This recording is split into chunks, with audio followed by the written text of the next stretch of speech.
আমাদের জাতির দুর্ভাগ্য শেরে বাংলা ফজলুল হক থেকে শুরু করে হোসেন শহীদ সালাউদ্দিন, মৌলানা ভাসানী, এমনকি শেখ মুজিবুর রহমান, তাজউদ্দিন সাহেব বা পরবর্তীতে আরো যেসব আমাদের দেশ নেত্রী বেগম খালেদা জিয়া, শহীদ জিয়া রহমান, তার আগেও অনেকে ছিলেন যারা আমাদের জাতির পথ প্রদর্শক, অনেক আন্দোলন সংগ্রাম, অনেক কিছুর তারা নিয়ন্ত্রক ছিলেন, ইতিহাসে খ্যাতিমান পুরুষ নেতা। কিন্তু দুঃখজনক ঘটনা হচ্ছে, আমার কাছে মনে হয়েছে তারা তাদের জীবদ্দশায় দুই একজন বাদে কেউই কোনো বই বা ওই জাতীয় কিছু লিখে যাননি। তারা লড়েছেন জাতির জন্য, জীবন উৎসর্গ করেছেন, এবং এক সময় মৃত্যুর মধ্য দিয়ে যখন চলে গেছেন, তার সবকিছুই কম বেশি চলে গেছে। আতার রহমান খানের বোধ একটা বই আছে।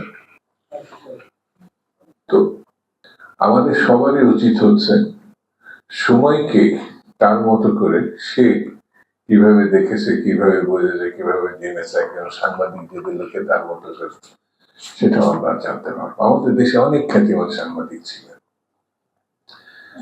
যারা বাংলাদেশের মুক্তি আন্দোলনের সশস্ত্র যোদ্ধায় হিসাবে অনেকে শহীদ হয়েছেন, পরবর্তীতে ইন্তেকাল করেছেন।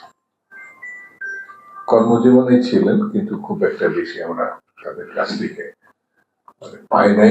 পাই নাই এই অর্থে যে বই আকারে পাই নাই।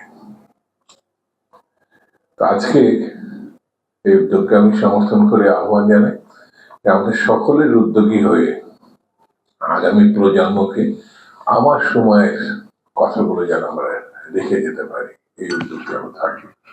আর আমি এই বইয়ের সাফল্যতা, আমাদের আরেকটা দোষ আছে, আমরা স্মৃতি হিসাবে পুরস্কার হিসাবে অনেকের কাছ থেকে বই প্রত্যাশা করি, কিন্তু কিনে পড়ার মতো উদ্যোগ এটা খুব কম। যদি নিজে নাও পড়ে, আমার বিবেচনায় আমাদের 21 ফেব্রুয়ারিতে প্রতি বছর যে ভালো মন্দ খারাপ যার যে দৃষ্টিভঙ্গি অনুযায়ী উপন্যাস পড়ে, কেউ অনেকের কাছে এটা গুরুত্বপূর্ণ না, কেউ প্রবন্ধ পড়ে, অনেকের কাছে এটা কাঠখুট্টা মনে হয়। তা আমার কাছে মনে হয় যে যেটা হোক, যদি দুটি বইও দুইজনকেও উপর হিসাবেও দেয়, সেটা অনেক কিছু। আমাদের ধর্মগ্রন্থ আছে, আমাদের পর্যটন শিল্প অত্যন্ত অগ্রণী, বিভিন্ন সময় মানুষ বিভিন্ন দেশ ঘুরে, তাদেরও কিছু কিছু আছে।